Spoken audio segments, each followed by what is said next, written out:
สบายดีพี่น้องสบายดี ตอนสวยๆมาสวยแบบตี 4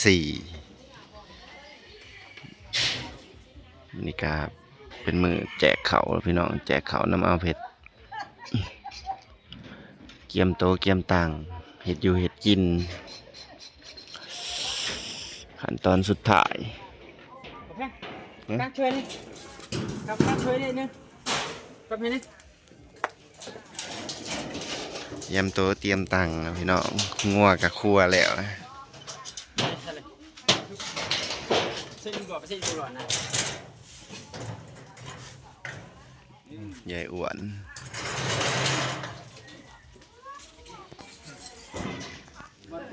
ยังไง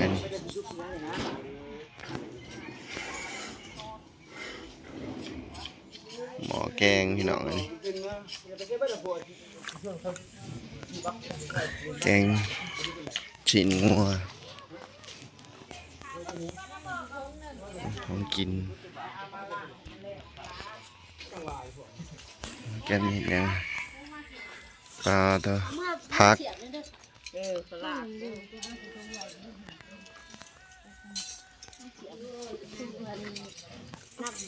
ถ้ารู้ว่าตัวเดียวนะแกะมอนี่เลย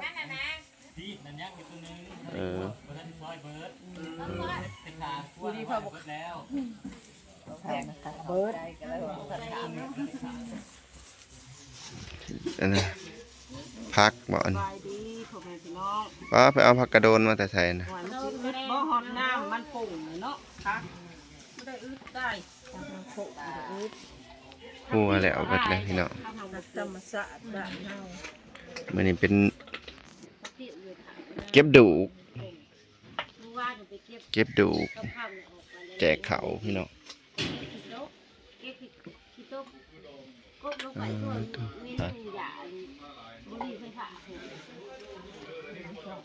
น่าจะให้กับข้ามนี่เลยนี่นะให้ล่ะ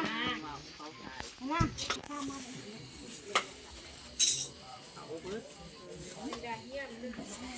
จัดผักพี่น้อง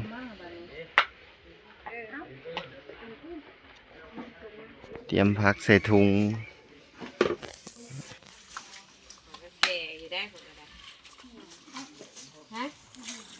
ผักเสริม ตัวนี้มาผัดแต่ก็ลืมบอกตัวเก็บตัวนี้ ผักขมเขาห้องพักดีป่า ผักกีปลา แท้ ผู้มาคมน่ะแซ่บผู้มาคมก็บ่แซ่บ มันแม่น มันเป็นมันน่ะ กินก็ผัก กระสันก็สิมาตื่น มาจะกินน้ำปลานี่ พันกินข้าวกับน้ำปลาพี่น้องมันเข้มแห้งตื่นเลย ไม่ดาวปลาเนี่ยถ้ามันออกเบิดร้อยเช้าว่ะไม่ดาวแล้ว ผู้เองผู้ซื้อลูกที่สองกับผู้แต่ยังอีกสองแล้วเบิดร้อยปลาย กันจัดผักพี่น้อง เงินกับพวกก็ถึง ยายใส่ยายทวน ได้ละคนดาวเอาบี คนลาวเอาบี คนดาวเอาบีถ้าทวนนะวะ เขาแล้วเขาก็สิเอาหนูบ่ดีสิเขา เด็กน้อยก็จามคน บอกเอากระดิกหน่อยจังแล้วเขาก็สิไปลึกเขาว่าเขาสิเอา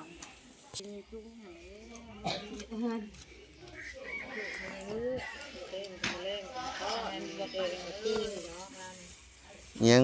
จ้างวงมาบ่ น้องซอย เออ ไอ้น้องเขาระบ่าวเขาอานี่แหละ มาเบิ่งทางนี้จัดโตะจัดตังค์พี่น้อง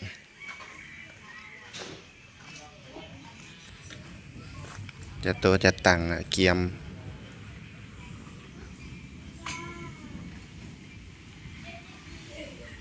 จัดไว้แต่ดึกๆเลย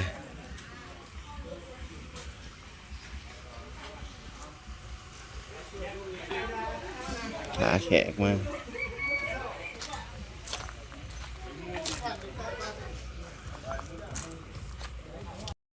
เดี๋ยวเรียบร้อยพี่น้องแล้วเรียบร้อยมันจัดโต๊ะจัดตังแล้วคือว่าเจียมแต่เช้าเลยนะพี่น้องงานนี่ ว่าตอนสวยมาหยันบ่ทันกับข้าวกับน้ำห้องอยู่ห้องกินเฮ็ดไว้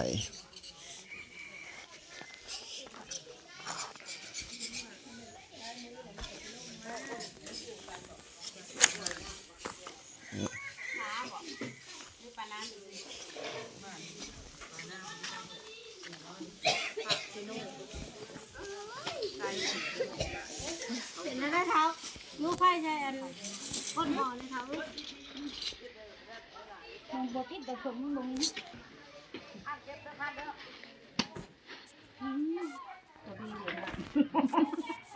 เอาตัวแรกกับ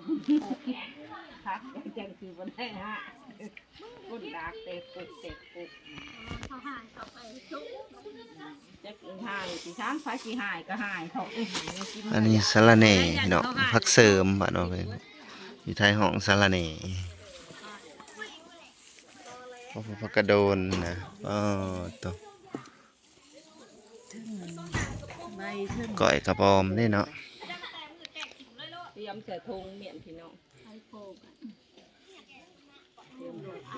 เขาขืนอาผักกระโดนผักกระโดนหนัก เขากินกุ๊กผักกระโดนกลางคืน ใช่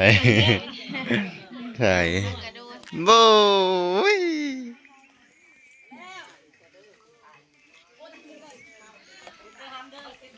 โอ้ที่สเต็กเก็บลงมาเบิร์ดเด้อ เก็บลงมาให้เบิดผักกระโดนฮะ เอามานี่จานเลย มี มันบอกงามมีแต่ใจยังกินมันรอดกินแซ่บอยู่ แมงขนุนแมงขนุนกินพี่น้อง มานอนอยู่หลังคาไปแล้วมานอน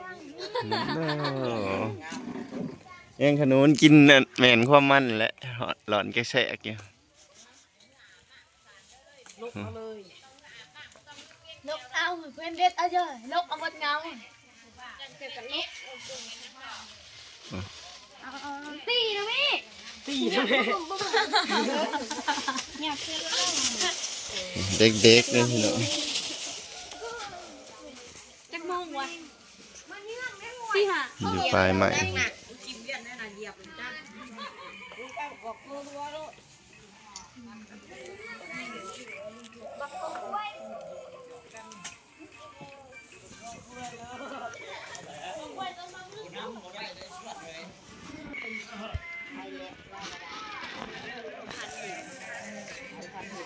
แต่พูดแล้วเขาว่าว่าอันนั้นแล้วใจเราขาดมันสมองจะมีนอนกับบ่ได้นะเสือกไปแล้วก็เห็นนะมาทานน้ำแล้วก็เขาลุ่ม นี่ขยะบอก โบจะมาหอเก่า เงินเจียมเลยพี่น้อง มันไม่ได้อันทุกอย่างภาษาเนี่ยละคะเห็บเราบ่ได้มาเด็กเนาะเราก็บ่บอกเด็กเอาแม่ นี่ ลู ว่าก เขาถือช่วงนะก็คงว่าพันเห็นยายเตี้ยถึงกุ๊กใหม่ออกลิงนะก็ได้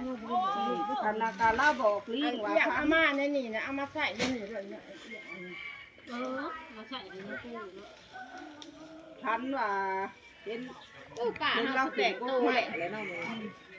ขันออกลิง นอนกำลังตื่น เสียงเก่าๆ ก็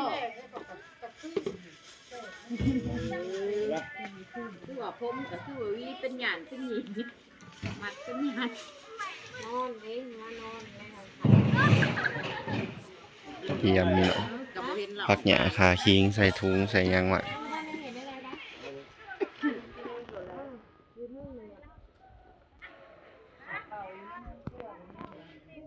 งานนี้ไฟใช้แล้วพวงงัวแล้ว ถึงเพิ่งหมดแล้ว เพราะว่าเขาเจอแค่ถึงไปไหวแต่ก็อาต้องถึงไปไหวนั้น เอาเด้อใส่เมียนให้กูเสียก็ถือ เก็บมาขายหาย อื้อหือ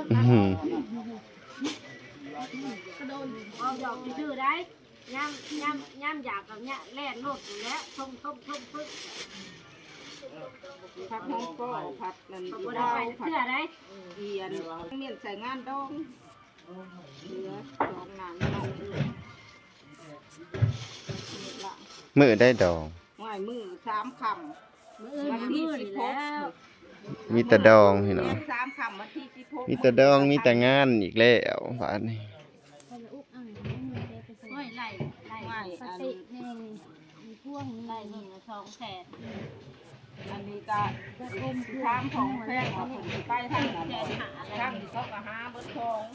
อันไปคันว่าบ่ไปทางน่ะก็ฝากเงินซอยเขาแม่นนาย ไปเบิดคน ดอง เพราะว่าหน้างานนั้นเขาพ่วงเขาฝาก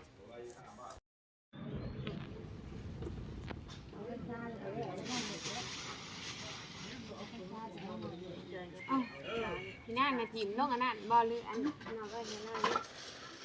เอาไว้เด้อ ไม่ใช่แบบมึงว่าพักหอมนะ หมอต้มพี่น้องหมอต้มหมอแกงหมอเขาว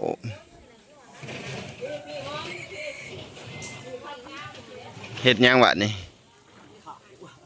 หิวเขาวกองบุญเนี่ยแต่กองบุญเลยพี่น้องเอ้ยทางใน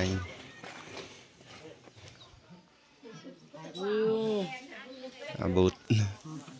ประจำอยู่นี่แหละพี่น้องเอ้ย จำอยู่นี่แหละบ่ได้เมื่อนะเมื่อ แหมค ร้านไปน้ำเอา ำประจำอยู่ น้ำอาบในแล้วร้านจะไปเอา ประจำอยู่ เขาอยู่นี่แหละพุ่นแล้วแต่มือเสียพุ่นเลยตลอดมือนี่แหละ แต่มือแรกเลยพี่น้องเอ้ย ยังบ่ได้เมื่อนอนเลย อยู่พี่เลยประจำการ จำเลย เดี๋ยวงงแล้วงานหมดแล้วพี่น้อง นั่นเลยเอาวิเอาพุ่นเบิดพุ่น เสียบได้ให้แน่ย่าเอ้ยเสียบได้ให้เฮาแน่ โอเคพี่น้องฮอดมาแพงกสิขอจบคลิปสำนี้กันเด้อเราเบิ่งเราชมคลิปหน้าอันนี้เป็นคลิปแต่เช้าเตรียมงานแจกนะพี่น้องแจกเขาวทำบุญนำเอาเผ็ดนำสามียายเตี้ยสบายดีวัดสุขุมสุขคน